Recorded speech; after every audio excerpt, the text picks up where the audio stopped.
All right, so Mr. Gerber here. So we're getting into the second unit of AP Human Geography. So this is the population and migration unit. So here are our unit goals for these two units. This is chapters 2 and 3. So what we want to learn is to understand where people live both historically and presently and the effect that that has on local environments. We want to analyze the factors that lead to overpopulation in certain regions and countries while having populations at the same time with decreasing birth rates. We want to chart the model population growth and decline and compare it with health and societal cultural issues at each stage while also doing the same with migration. Describe current and historical migration patterns between and within countries. And that's going to be something we're also going to revisit later on in the course. Explain the factors that lead to high and low emigration and immigration rates in and between countries, and describe the issues that migrants face as they move. So it's pretty comprehensive that these two kind of go together with population and migration, and there's a lot of overlap between the chapters, hence why we combine them here in this unit. So this first video, so we're going to look at this if we have in class. It's a really great video just on population growth, and it's a very good statistic to look at. But yeah, so what we're looking at here for this first one, this very first video, is kind of out of section 2.1. So where do most people on the planet live? And so what we want to figure out is explain where and why most of the world's population is distributed. So that comes with the idea of overpopulation a little bit, and that's just more people on the land than can hold it. All right. And if we get to it, we will also in this video talk about the types of density in terms of population. All right, and what that really looks like, because there are different varieties in that. And we looked at a little bit of that in the last few videos and at the end of section 1.3 within population and density and scale, as well as distribution and concentration. So we're revisiting that, but we're going to give more specifics here today, or maybe in the next video.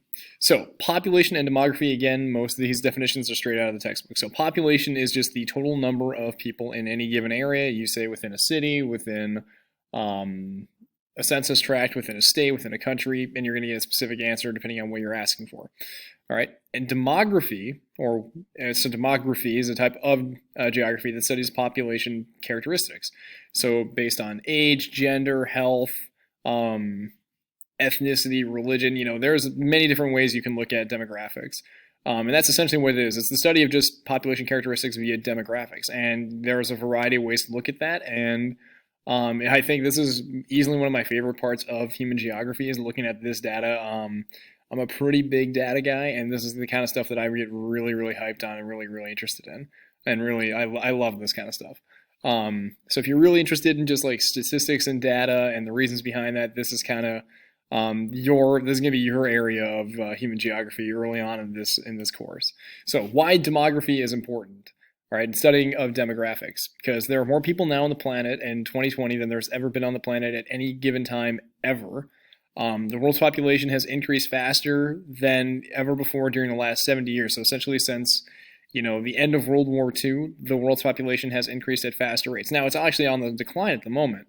But essentially in between 1945 and, 1990, the growth rate has been exceedingly high. All right. And now that we're kind of at a stable growth or a stable population, it's slowly increasing, but still going up because we've had more people than ever before. Most of the population growth is clustered into developing regions, all right, and developing countries. So it's really concentrated into in certain parts of the country, of the globe, while in other places it is decreasing. And most of the spread of the Earth's population is unevenly dispersed across the planet. So these are going to be some of the things that we're going to look at throughout this chapter, and then obviously beyond with the ramifications of that.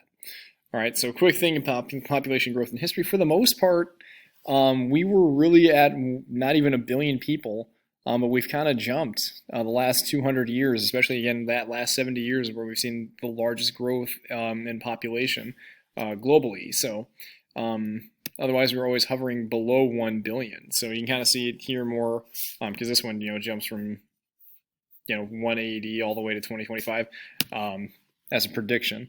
So this is based on United Nations information here. So the light green or the tealish color is the developing countries, so areas that are still kind of moving their way through manufacturing, agriculture, moving more towards service industries, and that'll be something we cover way, way later in the second half of the course versus the industrialized countries. So think more Western Europe and the United States.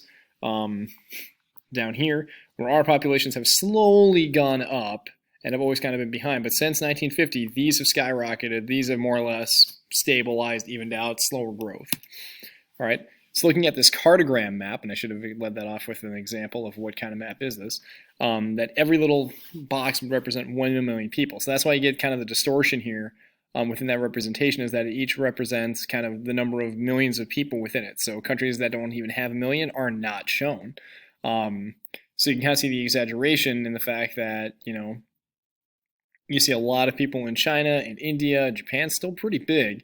Even the United States, obviously, but some countries that are large in size aren't very large in population.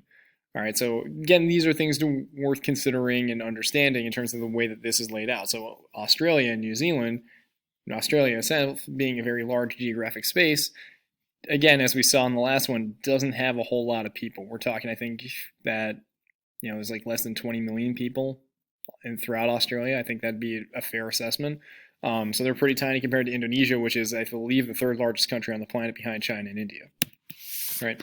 So our concentrated populations, where they live. So 2/3 of the Earth's population are clustered into 4 regions that have historically and presently had low elevation, so they're not very high off the ground in terms of sea level, or how close they are to sea level. Very fertile soil, so it's been very easy to grow food and maintain animals there.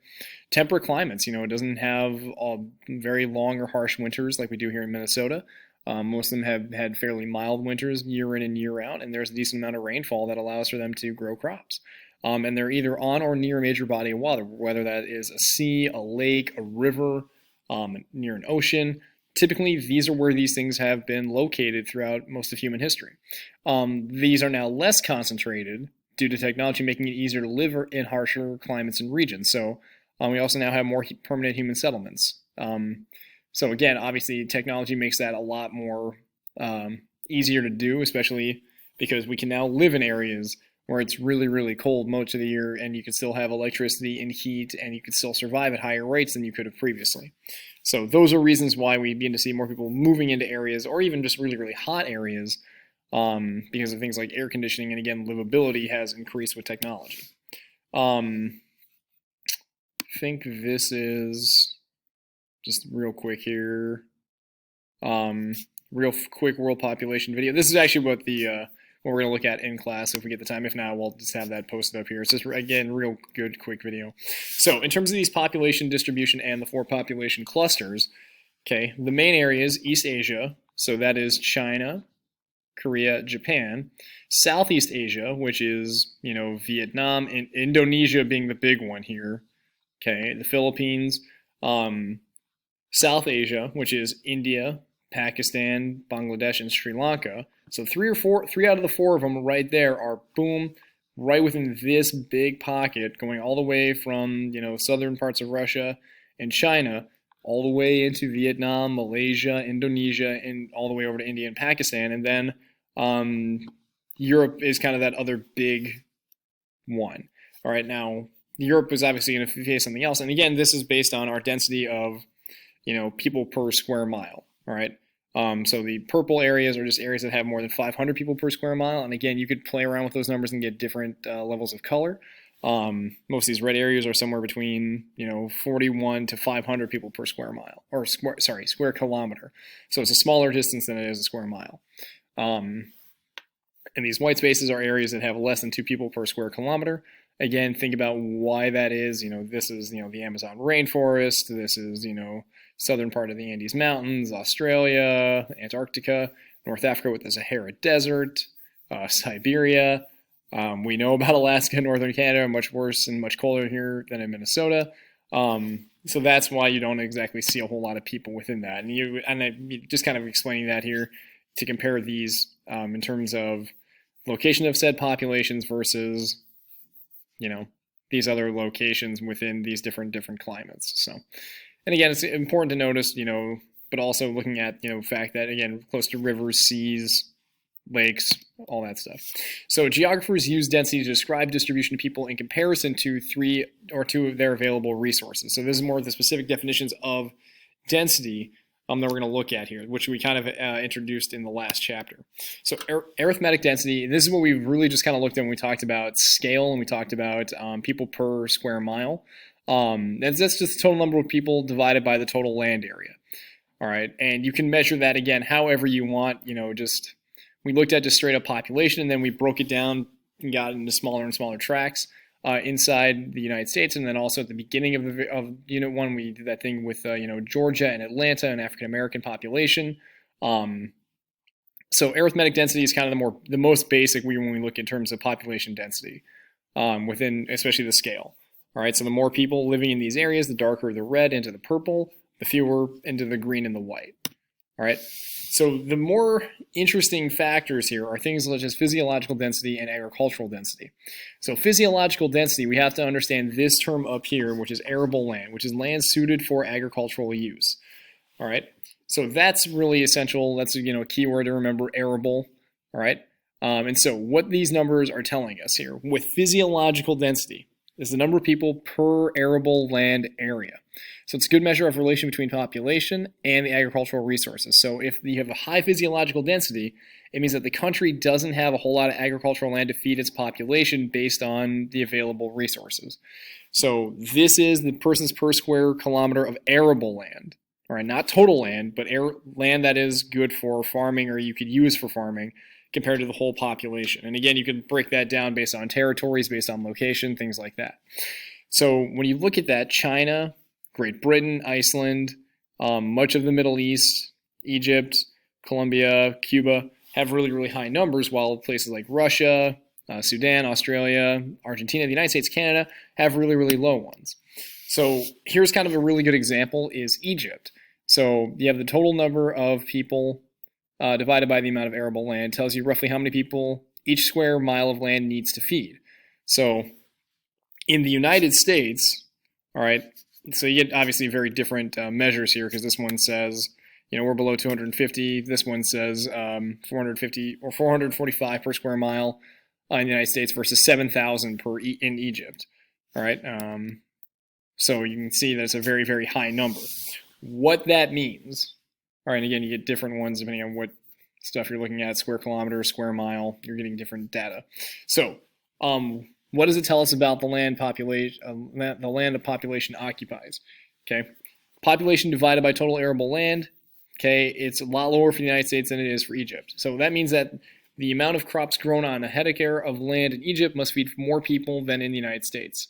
The bigger the physiological density, the bigger the pressure people place on land to produce food to feed the population. And most of Egypt's population is centered right here in the Nile River Valley. Okay, because this is the area that is most fertile, because much of the rest of the area is desert and can't accommodate a whole lot of people nor a whole lot of resources for growing crops and sustaining life. So I think it's 98% of Egypt's population is based in this area, along the Nile River. And again, that's the pressure to support the rest of the country. So the population density is really high here, but so is the physiological density. Another thing to keep in mind here, and it's going to be the last thing we hit on before we end the video, is agricultural density. And that's the number of farmers to the amount of arable land. So more developed countries need fewer farmers to produce food due to technology. So the farmers per square kilometer of arable land, so high amount of farmers per every kilometer. Very, very high throughout East, South, and Southeast Asia, and very high throughout much of sub-Saharan Africa and just Africa in general. The United States, we've got a lot of farmland, and not a lot of people really on said farmland, and we don't have a lot of farmers per, because we can produce more food with more technology and fewer people needed. Other countries that don't have that technological access or the amount of land available, you're going to have more farmers on those places. So it's, again, really important to kind of keep in mind in terms of technology, resources, sustainability, development. This just plays a big role in those factors. So these are things to really keep in mind in terms of density, in terms of resources, and also, why people are living in certain areas, because there is arable land enough to feed enough people, or able to feed more people if you do it right. All right, and so more developed countries, we looked at quickly here, as we're running out of time on the video. Great Britain has less than 25 farmers per kilometer, but its physiological density is really, really high.